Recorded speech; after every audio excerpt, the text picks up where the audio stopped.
Bismillah walhamdulillah wassalatu wassalamu ala rasulillah amma ba'd fassalamu alaykum wa rahmatullahi wa barakatuh ya ikhwati wa akhawati al-a'izza, mes chers frères et mes chères sœurs, bienvenue dans ce nouveau cours sur la purification et ce dernier cours sur la purification. Dans ce cours-là, nous allons parler de justement comment est-ce que l'on fait les grandes ablutions. Nous avons vu dans le cours précédent dans quel cas est-ce qu'il fallait les faire, et maintenant nous allons voir comment est-ce que cela se fait. Cela est assez simple en vérité. À nouveau, on va pouvoir différencier ce qui est obligatoire et ce qui est recommandé, mais à nouveau, je me permets de vous faire le rappel que ce qui est recommandé doit être fait, sauf s'il y a un véritable empêchement qui va nous empêcher d'accomplir ces actes recommandés. En réalité, ce qui est le strictement obligatoire pour que le rousl soit valide, pour que les grandes ablutions soient valides, c'est très simple. À nouveau, mettre l'intention. Dites-vous qu'il n'y a pas d'adoration sans intention de toute façon. Donc mettre l'intention. Quelle intention ? Eh bien de se purifier de cet état de janaba et de pouvoir donc à nouveau faire les adorations qui nécessitent cette purification, notamment la prière. Donc avoir cette intention. Je répète également que cette intention ne se prononce pas, ne se formule pas. Il s'agit uniquement de savoir ce que l'on fait, d'être conscient de ce que je fais. Je vais faire al-rousl, je ne vais pas faire seulement prendre une douche, je vais faire une adoration qui est les grandes ablutions dans la recherche de l'agrément d'Allah subhanahu wa ta'ala. Donc ce qui est obligatoire, avoir cette intention et passer de l'eau sur tout le corps. Voilà, quelqu'un qui a fait ça, ces grandes ablutions sont accomplies. Donc sur tout le corps, il faudra faire attention au recoin un petit peu, hein, dans le pli du coude, dans le pli des genoux, dans les traits du visage, etc. Il faudra faire attention à ce que l'eau soit bien pénétrée. Également, lorsque quelqu'un a une barbe ou les cheveux, eh bien, il faut que l'eau touche la peau. À la différence des petites ablutions où le fait de mouiller le dessus de la barbe suffit, pour les grandes ablutions, il faudra faire pénétrer l'eau dans les poils de la barbe jusqu'à ce qu'elle touche l'eau. Celui qui a fait ça, ou celle qui a fait ça, a fait ces grandes ablutions. Ensuite, il faudra qu'il fasse ces petites ablutions pour pouvoir prier.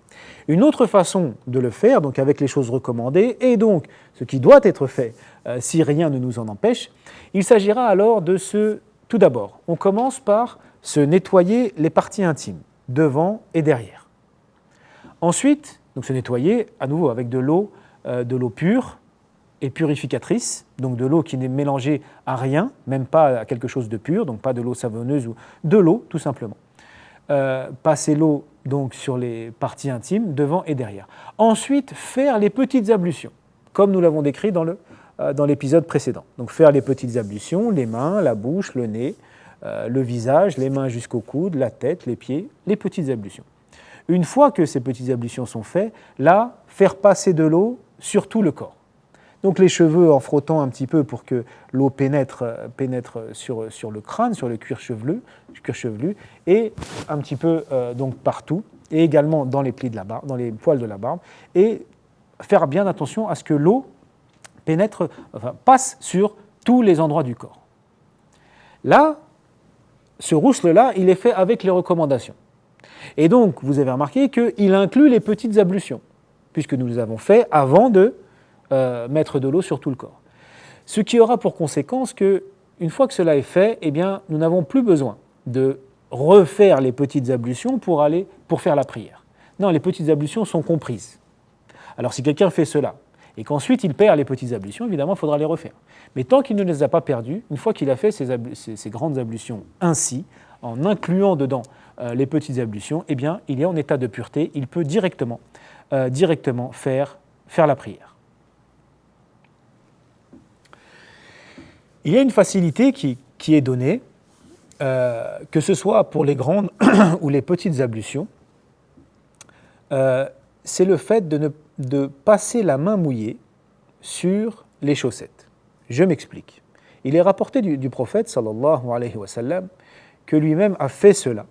C'est-à-dire qu'il ne s'agissait pas de chaussettes à l'époque, mais de chaussons en cuir, que l'on appelle le khouf, que les Arabes de l'époque portaient. C'est des chaussons en cuir. le prophète, sallallahu alayhi wa sallam, parfois ne lavait pas les pieds, mais passait la main sur ses khoufs. Donc il s'agit là dans les petites ablutions. Et à partir de là, certains savants contemporains, et c'est également un avis qui existe dans le fiqh ancien, qui est qu'on peut faire l'analogie des chaussettes actuelles sur les khoufs. Alors, nous allons parler des caractéristiques nécessaires de ces chaussettes et de la façon de le faire. Les caractéristiques de ces chaussettes, c'est qu'il faut qu'elles soient un petit peu épaisses. Par exemple, ce qui est utilisé par les bas des femmes, non, c'est trop fin. Ou même les chaussettes très très fines, là où on voit la peau à travers, on ne pourra pas user de cette facilité avec ces chaussettes-là. Il faut qu'elles soient un petit peu épaisses. Première condition. Et deuxièmement, qu'elles aillent jusqu'à au-dessus des chevilles. Jusqu'à au-dessus des chevilles. Donc les petites soquettes qui n'arrivent qu'en dessous des chevilles, ça n'est pas valable non plus. Il faut que ce soit des chaussettes un peu épaisses et qui aillent jusqu'à au-dessus des chevilles. À ces conditions-là, il faut avoir fait ces ablutions normalement. Il faut avoir fait ces ablutions normalement en ayant lavé les pieds et donc être en état de pureté. Et directement, alors que je suis en état de pureté, là j'enfile des chaussettes, en état de pureté. Quand ensuite je perds mes ablutions, par exemple je vais faire mes besoins, ou j'ai un gaz, ou un des événements qui annulent les ablutions. Alors là je devrais, pour refaire la prière, refaire mes ablutions, mais au niveau des chaussettes, je pourrais donc passer la main mouillée dessus, inutile de les enlever et de laver les pieds. Pour cela, il faut que j'ai enfilé les chaussettes en état de pureté.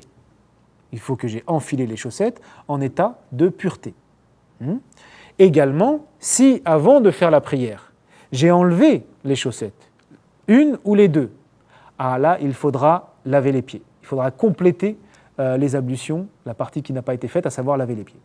Donc il faut avoir mis les chaussettes en état de pureté et ne pas les avoir enlevées avant de faire la prière.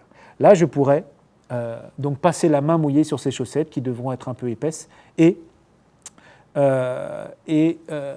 dépasser les chevilles. Pendant combien de temps est-ce que je peux utiliser cette facilité? C'est-à-dire ne pas laver les pieds, mais juste passer la main mouillée sur les chaussettes tant que je ne les ai pas enlevées. Pour celui qui n'est pas en voyage, donc celui qui est dans la localité dans laquelle il vit, eh bien cela peut durer 24 heures. Cela peut durer 24 heures pour le résident. Pendant 24 heures, s'il n'a pas enlevé ses chaussettes, eh bien il pourra, à chaque fois qu'il a besoin de faire les ablutions, il pourra passer la main mouillée dessus.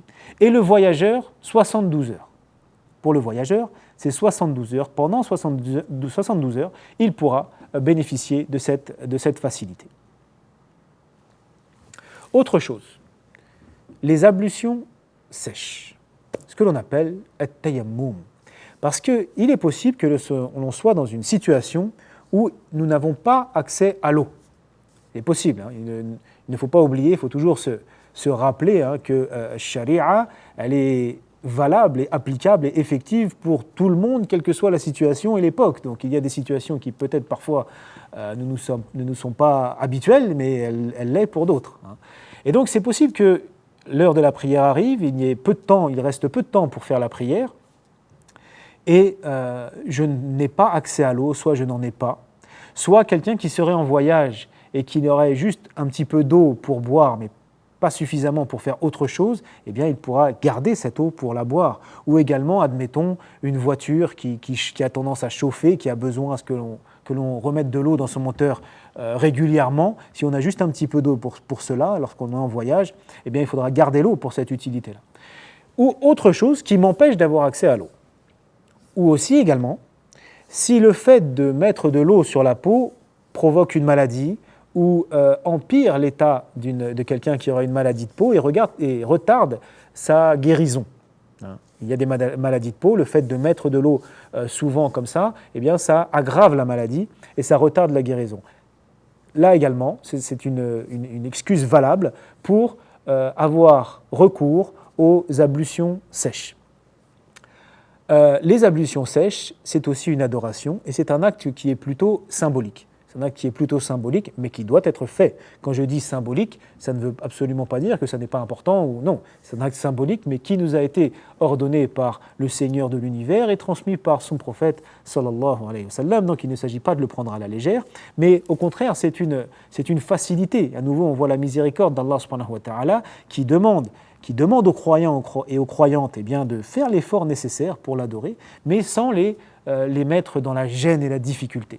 Donc, si nous n'avons pas d'eau, il s'agira de prendre de la terre ou du sable ou une pierre, en tout cas quelque chose qui est naturellement sur terre. Donc, pas une brique artificielle ou un parpaing, non, quelque chose qui est naturel. Donc, je vous dis du sable, de la terre, une pierre naturelle. De poser les mains dessus et de frotter les mains ainsi. Voilà. Et de reposer les mains et le visage. Voilà, c'est tout. Poser les mains sur cette terre, sur ce sable, sur cette pierre, et laver les mains. Enfin, frotter les mains, comme ça, ainsi, et reposer et le visage. Ainsi, symboliquement, les ablutions auront été faites. Cela est possible et valable pour les grandes ablutions ou les petites ablutions, en cas où l'usage de l'eau nous est impossible. Attention, comme je répète, à ne pas prendre cela à la légère.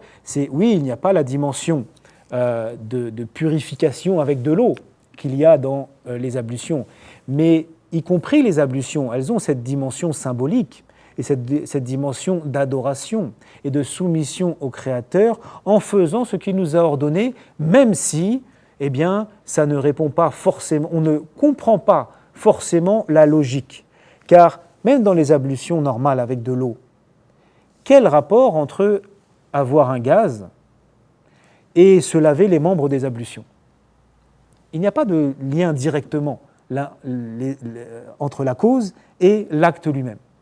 Mais c'est là la dimension justement d'adoration.